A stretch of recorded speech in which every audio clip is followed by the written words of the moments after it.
Viaje en el tiempo. La mejor forma de internarnos en el pasado para conocer nuestra historia es a través de los libros.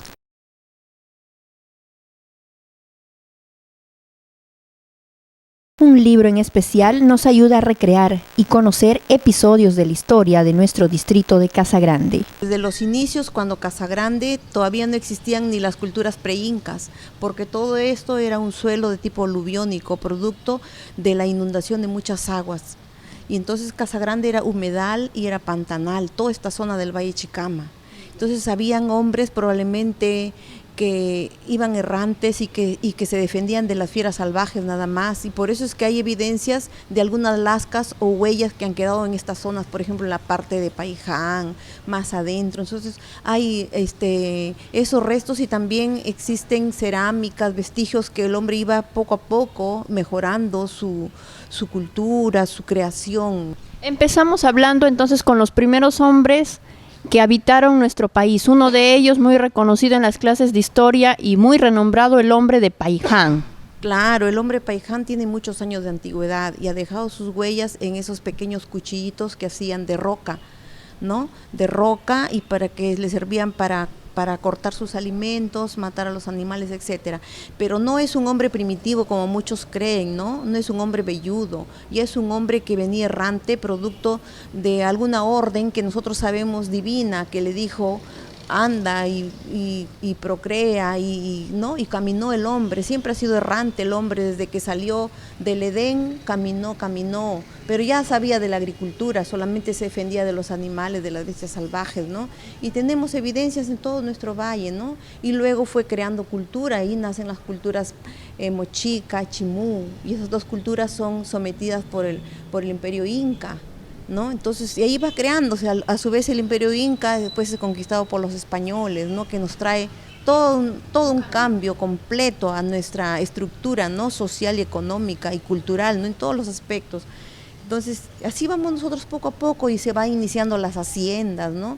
Los pequeños hacendados, los grandes hacendados, el avance tecnológico en los ingenios, y así poco a poco hasta que llegan primero los alemanes, y en esta parte, en otra parte por Roma, Chiquitoy, Chiclín, los italianos, así, ¿no? Hasta que viene el gobierno de Velasco y pone fin a eso y entrega todos esos terrenos, esas tierras a los trabajadores, ¿no? Y se inicia el periodo cooperativo, que después de casi 26 años ya colapsa, y con Fujimori se convierte en sociedad anónima, ¿no? Y los cooperativistas ya no son socios cooperativistas, sino accionistas de su empresa, ¿no? Y así hasta el día de hoy, ¿no? O sea, a grandes rasgos la historia, pero la tengo yo detallada, solo que en la primera parte llegamos hasta antes de la reforma agraria. Casagrande nos cuenta su historia, primera parte, es el libro que Doris Neri Bocanegra escribió tras recopilar información oral, textual e icónica. Como siempre me ha gustado todos los datos importantes de la historia, guardarlos. Así que cuando yo he encontrado revistas antiguas, libros, datos pequeños, a veces informaciones breves en algún periódico, yo entonces los guardaba, los he recopilado de tal forma que tengo bastantes datos, las fuentes escritas las tengo en casa. En base a eso, entonces yo ya he ido. Pero me ha ayudado también con el contexto histórico nacional, ¿no? Porque nosotros tenemos una historia común, todos acá en Casagrande, que son nuestros preincas, nuestros incas, los conquistadores españoles. Entonces, eso sí viene de la historia misma que yo leo y voy recopilando y citando las fuentes, ¿no? Este libro es el resultado del esfuerzo y sacrificio de la chocopana Doris Bocanegra, quien por años fue docente de ciencias históricas. Escribir es un gasto muy grande, porque no solamente tú escribes, tú haces un gasto en papeles, haces gasto en impresora, gastas la tinta porque imprimes una vez, lo lees, no te parece algo, vuelves a imprimir, y así imprimes 2, 3 veces, 4, 5 veces, lees el tiempo, y cuando uno quiere hacer un trabajo y quiere hacerlo ya, tiene que pedir licencia de su trabajo. Yo, que como profesora no podía hacerlo mientras trabajaba, porque el colegio me consumía las horas libres. Entonces yo aprovechaba mis vacaciones y siempre pedía licencia sin goce de haber, y ahí hacía lo que tenía que hacer. Entonces, un poco es lo económico más, y como no hay instituciones que al autor le avalen, que al investigador le digan, ya, anda, hazlo y yo te pago, o ganas y te dedicas, ¿no? No hay eso acá, al menos acá en el Perú no tenemos. Entonces uno se obliga a hacerlo con su propio peculio, no solamente por amor, por pasión, por gusto, porque hay una satisfacción en hacer lo que uno quiere, lo que a uno le gusta, lo que a uno le encanta, que uno puede estar horas tras horas, quedarse hasta las 12, 1, 2, o levantarse temprano y no te cansas, te sientes contento, porque estás desarrollando un talento que a ti te gusta. Entonces, que tú haces lo que quieres, lo que te agrada. Entonces, esa es la satisfacción que uno tiene mientras lo va haciendo, ¿no? Y después, cuando se publica, ya no lo da para que la gente sepa, ¿no? Y hay algún cambio, siquiera en la lectura, porque uno cuando lee, aprende.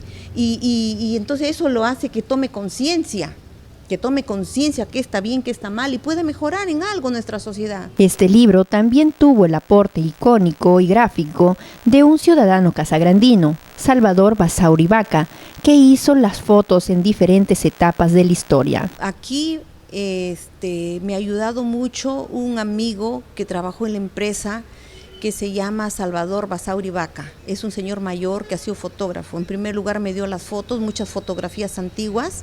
Como él ha sido fotógrafo más de 20 años, él tenía esas fotos. Entonces él me las dio, yo las llevé eran negativos nada más, las llevé a revelar, de ahí las he tenido que escanear y darles más nitidez, etcétera, para que puedan colocarse en el libro, y son en blanco y negro nada más esas fotos antiguas, pero también me dio alguna información también de lo que él tenía, porque como él es casagrandino, entonces él tiene bastante información, y siempre quería publicar y no sabía cómo. Me dice, ayúdeme, hagamos esto, ya le digo, ya por mí no hay ningún problema, así que podríamos considerarlo casi como un coautor. El texto también significó un reto para la autora, ya que ella habla de la población de estas tierras teniendo en cuenta las teorías científicas y sus creencias religiosas.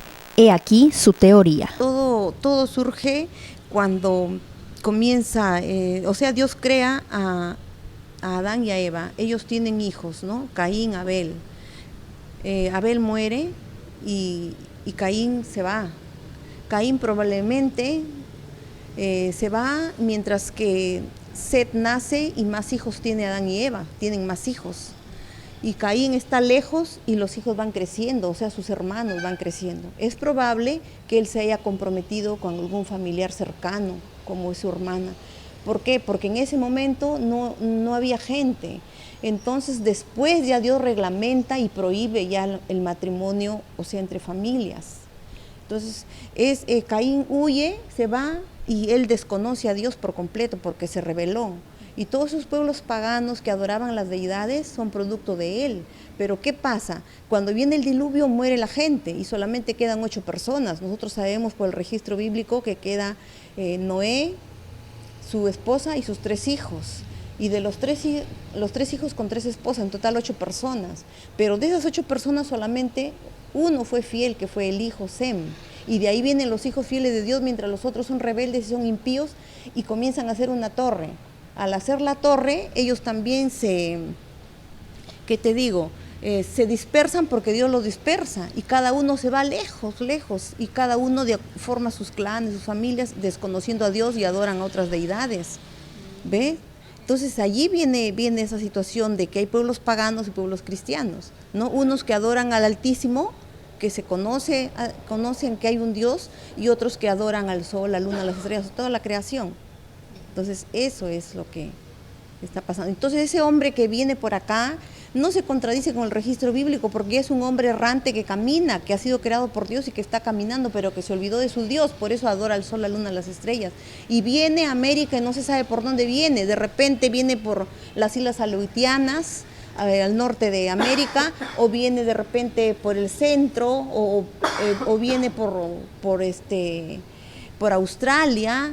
Entonces puede haber venido por alguna zona, porque el hombre siempre ha caminado, y como no tenía, la tierra era un desierto, entonces tiene que quedarse en un momento ahí para que siembre, cultive, pueda comer. Entonces ahí el hombre comienza a hacer sus vasijas, todo, ¿no?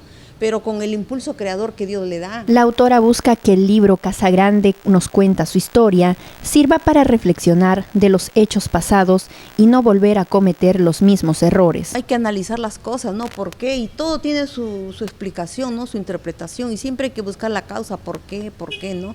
Y tratar de dar alguna solución.